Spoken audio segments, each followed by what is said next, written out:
Social science faculty channel में आप सभी का स्वागत है। आज की इस वीडियो में हम लोक प्रशासन के विकास के बारे में पढ़ेंगे। लोक प्रशासन का विकास एक अध्ययन के रूप में लोक प्रशासन का आरंभ 18वीं सदी के अंतिम चरण में हुआ है। 18वीं सदी में जर्मनी और ऑस्ट्रिया में कैमरलवाद सरकारी मामलों के व्यवस्थित प्रबंधन से जुड़ा हुआ था। अमेरिका में पहली बार अलेक्जेंडर हैमिल्टन की पुस्तक द फेडरलिस्ट पेपर्स में लोक प्रशासन के अर्थ और उद्देश्यों को परिभाषित किया गया। प्रशासन को स्वतंत्र विषय के रूप में स्थापित करने का श्रेय वुड्रो विल्सन को जाता है। वुड्रो विल्सन का कहना था कि संविधान के निर्माण से अधिक मुश्किल उसको लागू करना है। यानी कि वुड्रो विल्सन ने कहा था कि संविधान के निर्माण से अधिक उसका क्रियान्वयन है। लोक प्रशासन के उद्भव के चरणों को 5 भागों में बांटा गया है। राजनीतिक प्रशासन द्विभाजन 1887 से 1926, प्रशासनिक सिद्धांतों का निर्माण काल 1927 से 1937, चुनौती का युग 1938 से 1947, पहचान का संकट 1948 से 70 और नवीन लोक प्रशासन 1970 से अब तक। पहले है राजनीतिक प्रशासन द्विभाजन 1887 से 1926। इस समय लोक प्रशासन का मुख्य विषय था राजनीति से पृथक्करण। यह चरण 1887 में वुड्रो विल्सन के लेख द स्टडी ऑफ एडमिनिस्ट्रेशन के साथ शुरू हुआ। वुड्रो विल्सन को लोक प्रशासन का पिता कहा जाता है। वुड्रो विल्सन का कहना है प्रशासन को राजनीति से अलग किया जाना चाहिए। उनके अनुसार राजनीति का सरोकार नीति निर्माण से है, जबकि प्रशासन का सरोकार उन नीति निर्णयों को लागू करने से है। यानी कि प्रशासन वो है जो नीति निर्णयों को लागू करता है। फ्रैंक जे गुडनाव ने इस धारा को आगे बढ़ाया तथा अपनी पुस्तक पॉलिटिक्स एंड एडमिनिस्ट्रेशन 1990 में कहा कि राजनीति राज्य की इच्छा का प्रतिनिधित्व करती है, जबकि प्रशासन का संबंध उसके क्रियान्वयन से है। गुडनाव को लोक प्रशासन का पिता माना जाता है। 1926 में एल.डी. वाइट की रचना Introduction to the Study of Public Administration प्रकाशित हुई, जो कि लोक प्रशासन की पहली पुस्तक थी। इससे लोक प्रशासन अकादमिक रूप से विश्वविद्यालयों में स्थापित हुआ। उसके बाद है दूसरे नंबर पर प्रशासनिक सिद्धांतों का निर्माण काल 1927 से 1937।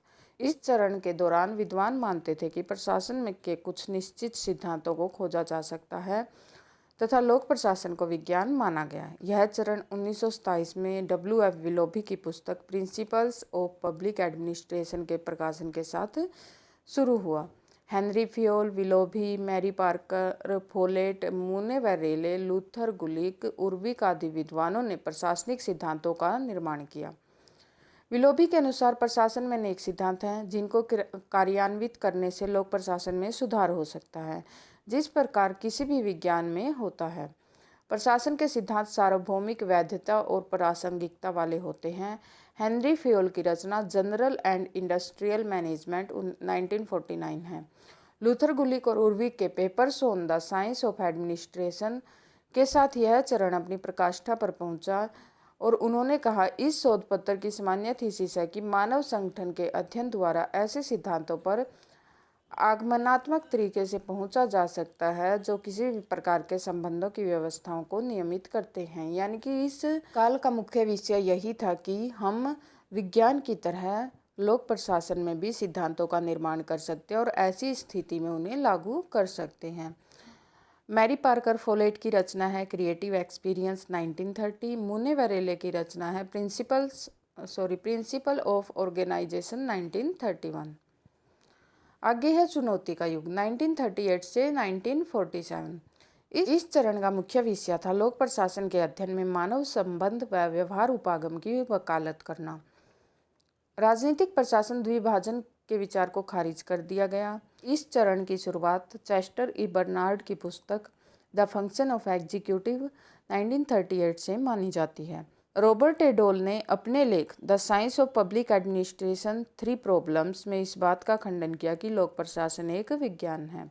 रॉबर्ट ए डोल ने लोक प्रशासन के सिद्धांत निर्माण से संबंधित 3 बातों का उल्लेख किया है। विज्ञान मूल्य शून्य है, जबकि प्रशासन में मूल्य है।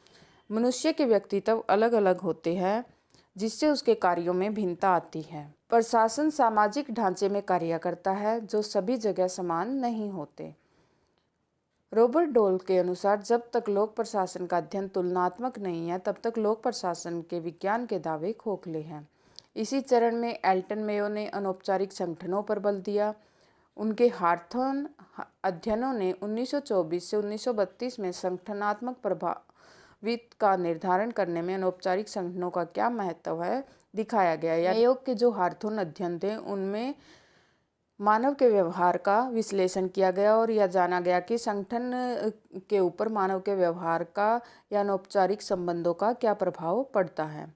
1946 में हर्बर्ट साइमन ने अपनी पुस्तक प्रोवर्ब्स ऑफ एडमिनिस्ट्रेशन प्रकाशित की, जिसमें उन्होंने तथाकथित सिद्धांतवादी दृष्टिकोण की खिल्ली उड़ाई तथा उसे मुहावरों व किंवदंतियों की संज्ञा दी।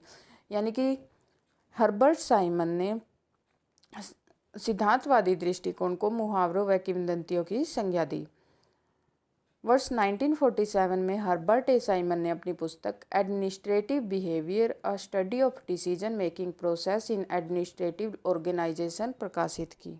हर्बर्ट ए साइमन ने राजनीतिक प्रशासन द्वैतता को खारिज किया और लोक प्रशासन के अध्ययन के लिए आनुभविक उपागम का सुझाव दिया। साइमन ने सिद्धांत उपागम के विकल्प के रूप में निर्णय उपागम पर ध्यान दिया। पहचान व संकट का काल। राजनीतिक प्रशासन द्विविभाजन और प्रशासन के सिद्धांतों को नकारने के साथ लोक प्रशासन को संकट का सामना करना पड़ा। जैसे ही प्रशासन में द्विविभाजन और प्रशासन के सिद्धांतों को अलग किया गया तो लोक प्रशासन को संकट का सामना करना पड़ा। इस समय राजनीति व प्रशासन में कुछ विद्वानों ने अलगाव को नकार दिया तथा राजनीति के माध्यम से ही प्रशासन का अध्ययन करने लगे, जबकि कुछ ने लोक प्रशासन के अध्ययन को बनाए रखा। इस संकट से बचने के लिए लोक प्रशासन में कल्याण प्रशासन, व्यापार प्रबंध, आर्थिक ढांचे का प्रशासन इत्यादि को सम्मिलित किया गया। फ्रेडरिक रिक्स, डगसल मार्क ग्रेगर महत्वपूर्ण इस समय के विद्वान थे। कुछ विद्वान राजनीतिक विज्ञान की तरफ लौट गए और कुछ प्रशासनिक विज्ञान की ओर बढ़े। दोनों ही मामलों में लोक प्रशासन ने अपनी अलग पहचान और भिन्नता खो दी। नवीन लोक प्रशासन 1970 से अब तक। इस चरण का मुख्य विषय लोक नीति विश्लेषण का सरोकार था। लोक प्रशासन के विद्वान नीति विज्ञान, राजनीतिक अर्थशास्त्र, नीति निर्माण, नीति विश्लेषण से संबंधित क्षेत्र में बहुत रुचि दिखा रहे थे। डवाइट वाल्डो ने कहा कि राजनीति और प्रशासन के बीच पृथकीकरण एक घिसा पिटा मंच बन चुका है, यानी कि इन्होंने भी विभाजन को अस्वीकार कर दिया। लोक प्रशासन अंतर अनुशासनात्मक बन गया, यानी कि अब लोक प्रशासन अन्य विषयों के साथ जुड़कर काम करने लगा। ये थी आज की वीडियो।